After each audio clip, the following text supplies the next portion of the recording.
Ma'am मेरी बच्ची 2.5 साल की है, हमेशा सोने के पहले अपना थम्स अप करके सोती है, मैं क्या करूं? देखो, हर बच्चा एक नेचुरल सकिंग रिफ्लेक्स के साथ बॉर्न होता है ताकि वो निपल पे सक कर सके और ब्रेस्ट फीड कर सके।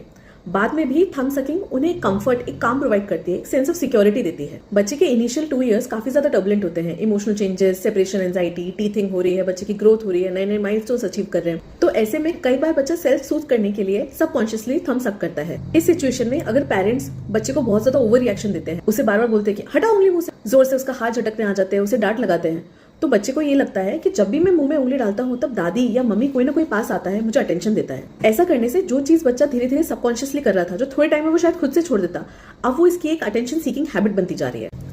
इसलिए 1 साल से छोटा बच्चा अगर थम्स अप कर रहा है तो आपको ज्यादा रिएक्शन नहीं देना, बच्चे को इग्नोर करना है, कहीं और डिस्ट्रैक्ट करना है और धीरे से उसका हाथ हटा देना है।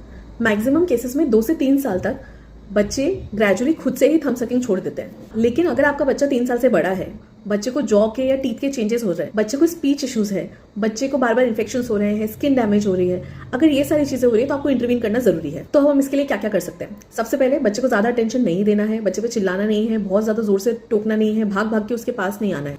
ये सब करने से बच्चे को लगेगा कि मुझे तो इससे अटेंशन मिलता है और ये उस बिहेवियर को और ज्यादा प्रमोट करेगा। नेक्स्ट, हमें बच्चे को पॉजिटिव रीइंफोर्समेंट देनी है। अगर बच्चा मानो 1 घंटे थम्स अप नहीं करता है तो उसे कुछ ना कुछ रिवॉर्ड देना है। रिवॉर्ड में आपको चॉकलेट चिप्स वगैरह नहीं देनी है, बच्चे को आप एक्स्ट्रा प्ले टाइम दे सकते हैं, उसके साथ एक एक्स्ट्रा बुक रीड कर सकते हैं, उसको हाई फाई दे सकते हैं, कडल कर सकते हैं, या फिर बच्चे को कोई स्टिकर्स या स्टार्स दे सकते हैं। ये पॉजिटिव रीइंफोर्समेंट, पनिशमेंट या उंगली पे कुछ कड़वा लगा लेना, ऐसे नेगेटिव चीजों से ज्यादा बेटर वर्क करता है। दूसरा, हमें ट्रिगर्स आइडेंटिफाई करने हैं। आपको ये नोटिस करना है कि बच्चा किस किस सिचुएशन में थम्स अप करता है। वो बोर्ड है, उसे नींद आ रही है, बहुत ज्यादा एंशियस है, किसी चीज से स्ट्रेस्ड आउट है, आप वो चीज नोटिस करो और फिर उसे एड्रेस करो। नेक्स्ट इज, हमें बच्चे को जेंटल रिमाइंडर्स देने हैं, डांटना नहीं है।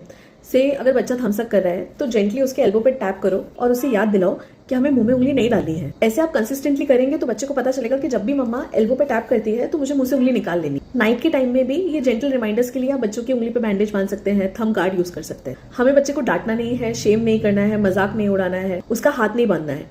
इन सब चीजों से बच्चे का स्ट्रेस और ये बिहेवियर और ज्यादा बढ़ जाएगा। इस रील को शेयर करो, सेव करो।